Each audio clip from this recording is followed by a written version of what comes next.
Assalamualaikum warahmatullahi wabarakatuh. Kami dari kelompok IPS 6 ingin menjelaskan tentang struktur filum yaitu porifera.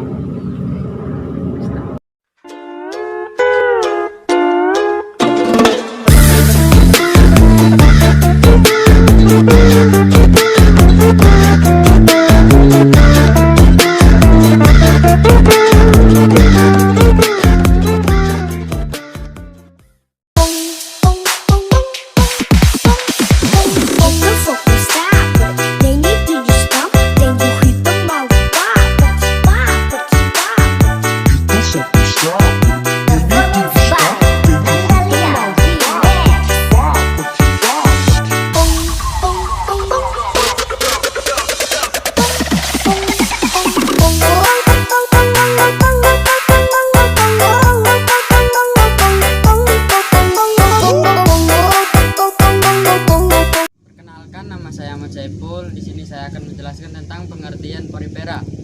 Porifera, kata Latin yang berarti berpori atau spons, berupa karangan, adalah organisme multiseluler yang mempunyai banyak pori sehingga air dapat memasukinya.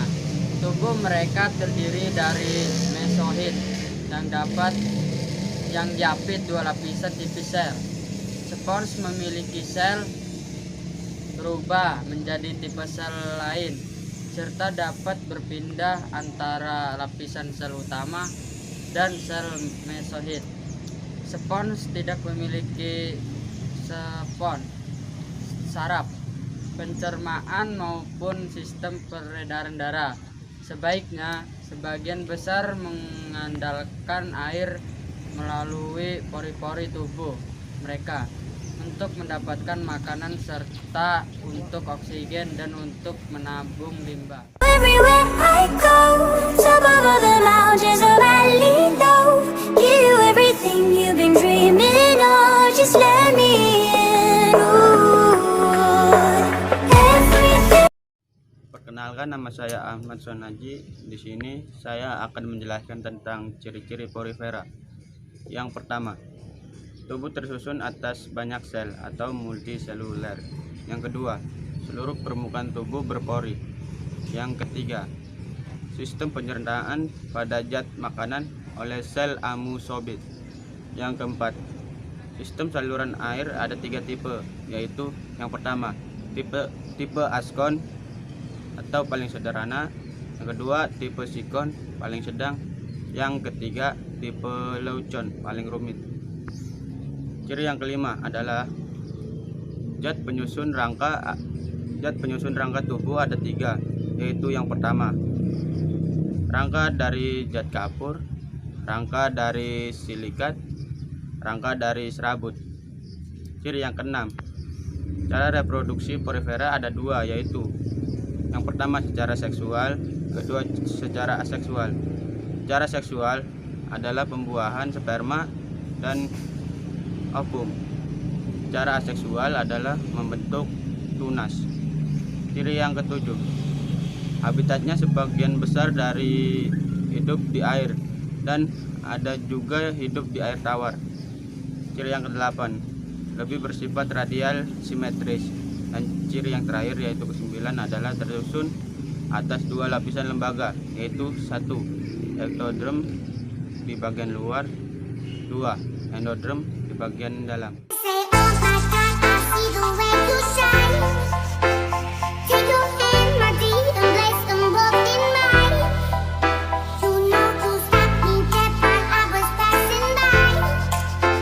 Nama saya Asbawana. Saya di sini menjelaskan tentang kelas porifera. 1. Kelas kalkarea. Kelas ini, spons ini memiliki tubuh yang disusun oleh spikula karbonat.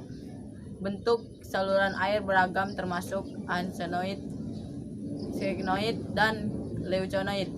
Spikulanya ada yang lurus, tapi ada yang juga terdiri dari 3 atau 4 kaitan rai. Umumnya calcareous lebih kecil dengan caudalities yang besar, contohnya skipa, Grantia, dan Leucaselenia. 2. Kelas Extatilinida.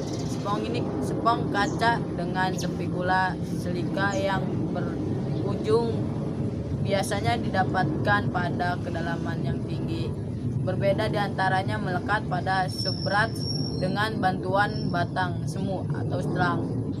Osculum biasanya besar, ukuran panjang tubuh berkisar dari 7 cm hingga lebih dari 1 meter, serta saluran air umumnya sphenoid dan leuconoid. Contohnya Alopecia dan Peronema. Yang ketiga, kelas Demospongia adalah kelas terbesar yang meliputi hampir 95% dari seluruh jenis spons. Tipe saluran air umumnya leuconoid dan hidup di laut, kecuali hanya satu famili yang hidup di air tawar, yaitu Spongilidae. Spikula tersusun dari unsur silika tetapi berbeda dengan spons kaca. Kelas ini tidak mempunyai 6 rai. Skelebon dapat pula disusun dari silika dan spongia. Rongga kanal internal berukuran kecil pula dan disemuli oleh sel chondrocytes. Bentuk, ukuran, dan warna tubuh lebih bervariasi. Contohnya Demospongia dan Colipongia sp.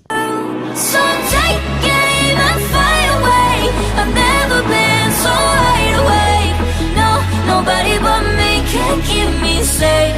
And I'm on my way. The black moon. Perkenalkan, nama saya Elsa Samudra. Saya akan menjelaskan reproduksi porifera dan 2, yaitu 1. Aseksual. Dengan melakukan pembentukan tunas, puding tunas yang dihasilkan kemudian memisahkan diri dari induknya dan hidup sebagai individu baru atau tetap menempel pada induknya. Hal itu dilakukan sehingga dapat menambah jumlah bagian-bagian dari kelompok porifera. 2. Seksual. Berlangsung dengan persatuan antara sel telur dan spermatozoid yang akan menghasilkan zigot, selanjutnya berkembang menjadi larva yang berflagel. Larva tersebut dapat berenang dan keluar melalui osculum, bisa menemukan tempat yang seksual. Larva akan menempel kemudian tumbuh menjadi porifera baru.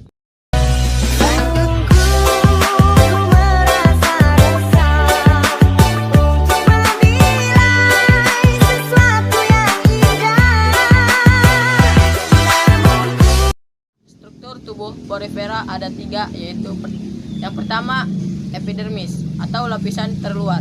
Permukaan luar tubuhnya tersusun dari sel-sel berbentuk pipih dan berdinding tebal yang disebut pinakosit.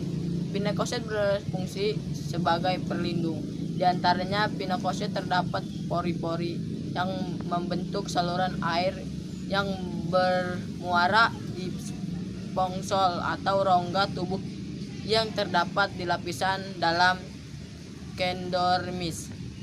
Yang kedua, mesenkim atau lapisan tengah adalah suatu jaringan embrional yang dibentuk pada tahap awal pembentukan embrio, dan jaringan ini merupakan asal mula perkembangan dari jaringan ikat yang ada pada tubuh manusia. Yang ketiga, endodermis atau lapisan dalam adalah lapisan dalam yang terdiri dari sel-sel leher atau konosit yang memiliki flagel dan berfungsi sebagai pencerna makanan. Terima kasih.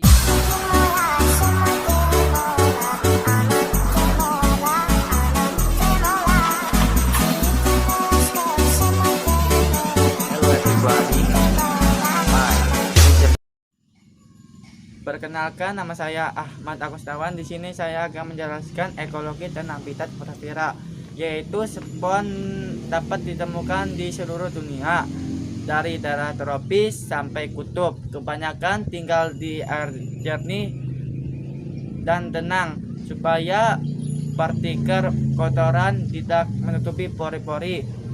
Spons juga membuat mereka kesulitan untuk bernapas dan makan. Spons tinggal di permukaan keras seperti bebatuan atau permukaan lembut seperti pasir.